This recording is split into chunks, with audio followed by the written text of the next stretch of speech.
Ops, hindi po tayo maglalayas. Tara guys, karga na natin yung mga gamit natin para sa bakasyon ngayong Holy Week. Good afternoon guys, tara samahan niyo ako sa mga magiging biyahe natin ngayong bakasyon. Pa-change oil na muna tayo guys para nakakondisyon yung sasakyan natin sa magiging biyahe. At pagkayari ng ilang oras na biyahe ay dumating na tayo ng Nueva Ecija. The next day. Off na muna natin tong alarm. Tara guys, kape tayo at pabiyahe tayo ng 5 AM. At kung kumpleto na tayo guys, ay dumiretso muna tayo sa gas station para magkarga. Dito nga pala tayo dumaan sa Vergara Highway para makuha natin yung daan papuntang Silex. At ayan nga guys, si Mrs. na muna yung nag-drive kasama namin yung pamangkin at anak ko para makapag-video tayo sa magiging biyahe natin. Naabutan pa natin yung magandang sunrise dito sa Silex. At nung nasa Silex na tayo guys ay dire-diretso lang para makuha natin yung daan papuntang T-Flex. Mag-i-stop over sana tayo sa Petron kaso ang dami ng tao kaya dumiretso na tayo ng Anao para makapagsimba tayo guys dito sa Holy Face of Jesus sa Nampikwan Church. Napagkasundoan kasi namin ni Mrs. na magbisita iglesia na sa mga dadaanan naming church on the way sa pupuntahan natin. Nice. Pagkatapos natin guys sa Nampikwan Church ay bumiyahe tayo ulit papunta naman ng Manawag. Tara guys, magdasal muna tayo sa Our Lady of Manawag. At kung natapos na nga tayo guys, isinindihan naman natin yung kandila natin binili kanina. At may dadaanan pa tayo nagtitinda ng malalaking mangga kaya napabili tayo. Ilang piraso ba yung ano? Depende po sir. Size ng dito. Pagkatapos nating makapili ng mangga guys ay bali 2 kilo yung nabili natin at binayaran natin to ng 300 pesos. At dumating na nga tayo guys ng La Union. Dito ang first stop natin sa Lakay Ago. Dito pa lang sa entrance itatanungin ka na nila kung viewing o dine-in ka. Nagbayad na lang tayo ng viewing fee na 40 pesos per head para ma-check natin yung lugar at mula dito sa parking ay medyo mataas yung lugar nila. Kaya puro akyatin yung mga gagawin natin paglibot dito.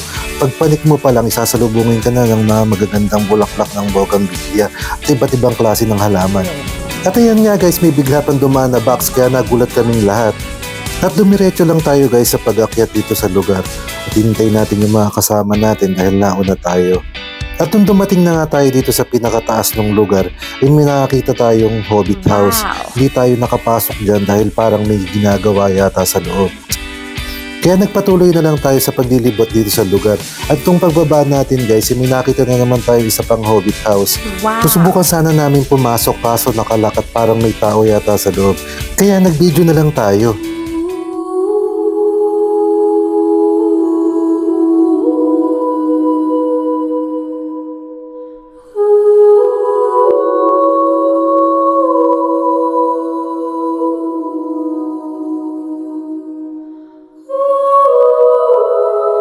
At nung nandito na tayo guys sa baba ay napabili tayo ng ice cream dahil mainit.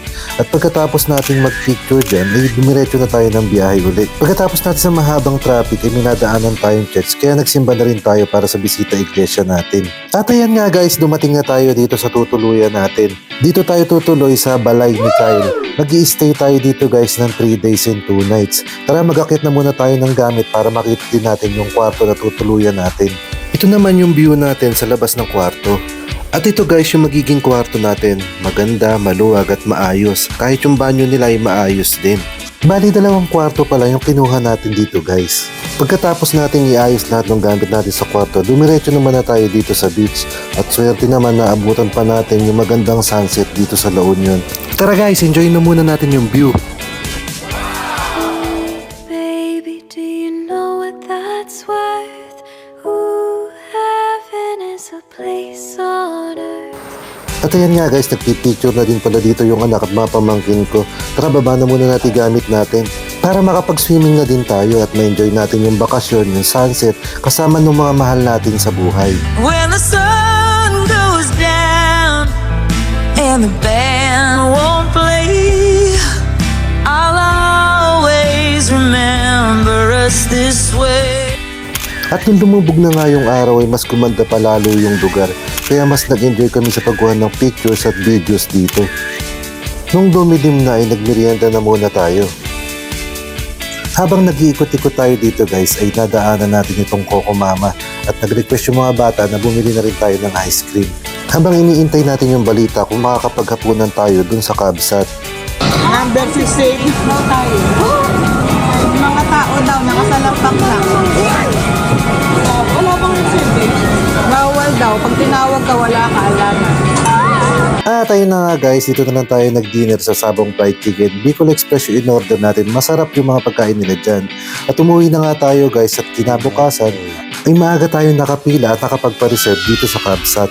Tara guys, pasok na muna tayo. Nire-request kasi ng mga bata na matry nilang kumain dito sa Kabsat. At ayan nga guys, may table na tayo. Para maka-order lang. Basta pinex lang nga ito. May naganoon. At habang nag-o-order si Mrs. na mga kakainin natin para sa tanghalian, ay makikita natin yung lugar na presko at maganda yung view. Try daw natin tong grilled cheese na dala nila. At ayun nga guys, dumating na yung mga order natin para sa tanghalian. Nakakatakam naman yung mga pagkain nila dito at mukhang masasarap talaga. At nung nakumpleto na nga yung order natin guys, ay kumain na muna tayo ng tanghalian. At nung natapos na nga tayo kumain dito sa Kabsat, ay masasabi natin na masasarap lahat yung mga pagkain na sinerve nila. At bumiyahin na tayo uli guys, papunta sa Imoki Island. Mag-island hopping daw tayo. Hindi ko nakita.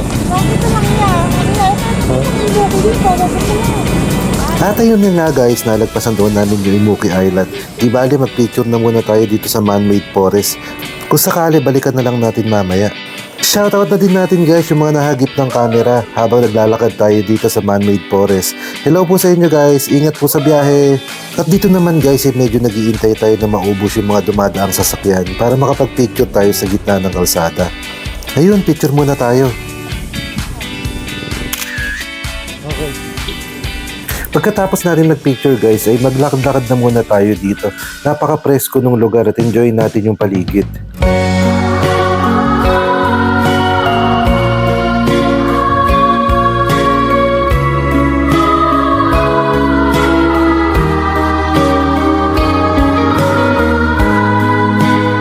At nagbiyahe na nga tayo ulit guys at ang next stop natin ay dito sa bahay na bato. Basta bakit sa vlog ko. Shoutout na din natin si Kuya. Bali may binayaran tayo dyan na 20 pesos per head para sa environmental fee. At pagpasok naman dito sa entrance ng bahay na bato, may babayaran naman tayong 50 pesos per head para sa entrance. Pagkatapos natin makapag-park guys, ay pumasok na tayo dito sa bakuran ng bahay na bato. Medyo iba lang yung pakiramdam sa pagtapak dahil siguro madudulas yung mga bato. At ayan nga guys, nakita na natin yung mismong bahay na bato. Pagpasok natin guys, ay mahalata natin presko yung lugar at may mga display ng mga wood crafts na collection siguro nung may-ari. At pagpalit natin sa taas, mas maganda yung naging view niya. Tara, picture muna tayo. Thank you Thank you nga pala kay ate na nag-picture sa atin. Tara guys, baba na muna tayo. At ito yung pinakakwarto ng bahay. Napaka-presko. At naglakad-lakad pa tayo guys para makita naman natin yung sinasabi nilang Pebble Beach. Tara guys, check natin yung Pebble Beach nila. First time natin makakita ng ganitong beach na halos walang buhangin at puro mga bato talaga yung nakalatag. Parehas sila ng bato na nasa paligid ng bahay na bato. Good afternoon guys! Nandito tayo ngayon sa Lamino. At nasa likod natin yung bahay na bato. Ito ang pinaka-beachfront ng bahay. Sobrang ganda. Ganyan guys yung klase ng bato na nakalatag sa mismo bakuran ng bahay na bato at dito sa Pebble Beach. At naglakad-lakad pa nga tayo dito guys sa Pebble Beach. Ang napansin lang natin ay halos wala naman naliligo. Baka dahil mainit ng oras na yan o masyadong malalim yung tubig dito sa shoreline. Pero ang ganda ng lugar na to guys. Pagkatapos nga natin mag-video dito guys, dumating naman na yung anak at pamangkin ko. Na-amaze din siguro sila dahil ngayon lang sila nakakita ng beach na halos wala naman talagang buhangin. Mag-picture muna tayo dito sa lugar bago tayo umalis. Pagkatapos natin sa bahay na bato at dahil marami pa tayong energy, dumiretso naman na tayo dito sa Baluarte Watchtower. Isa ito sa mga famous na landmark ng La Union na gustong-gusto nating mapuntahan dati pa.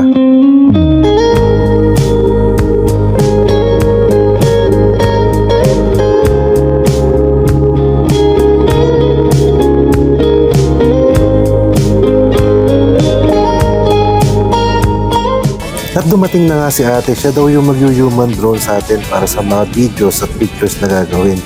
First time natin makuhanan ng human drone.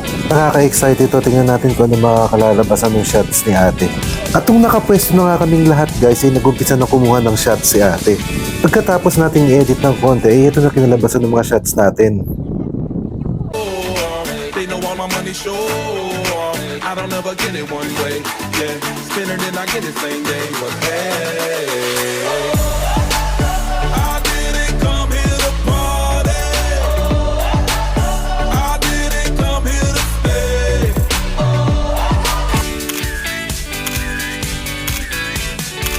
Dito naman daw tayo sa background yung watchtower. At ito naman yung pictures natin. Tara guys, pasok naman na tayo dun sa loob ng watchtower. Doon naman daw tayo kukuha ng videos at pictures. Medyo may pila lang dito at maghihintay tayo para makapagpa-picture ang lahat. Ayan nga guys, tayo na uli yung pipicturean ni ate. Thank you nga pala kay ate sa mga magagandang pictures at videos namin.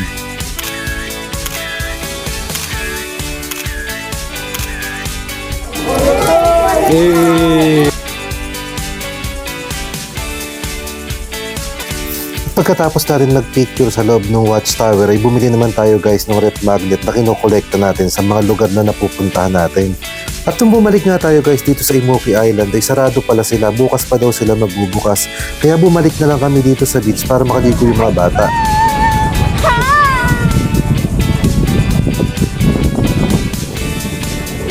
Napakaganda talaga ng sunset dito sa La Union. Thank you nga pala sa hipag ko na gumagawa ng mga itinerary namin tuwing kami nagbabakasyon at sa asawa ko na walang sawang sumusuporta sa pagbablog natin. Tara guys, bantayan na muna natin yung anak at mga pamangkin ko habang naliligo sila. At habang pinagmamasdan natin na naglalaro yung anak at pamangkin ko, nakakatuwa lang isipin na natapos na naman ang isang araw na nag-enjoy kaming lahat. Yung mga oras na kasama mo yung mga mahal mo sa buhay at masaya kayo, ayun ang pinakamahalaga sa lahat. At yan nga guys yung mga napuntahan natin itong bakasyon ng Holy Week. Thank you for watching, stay safe and God bless, bye!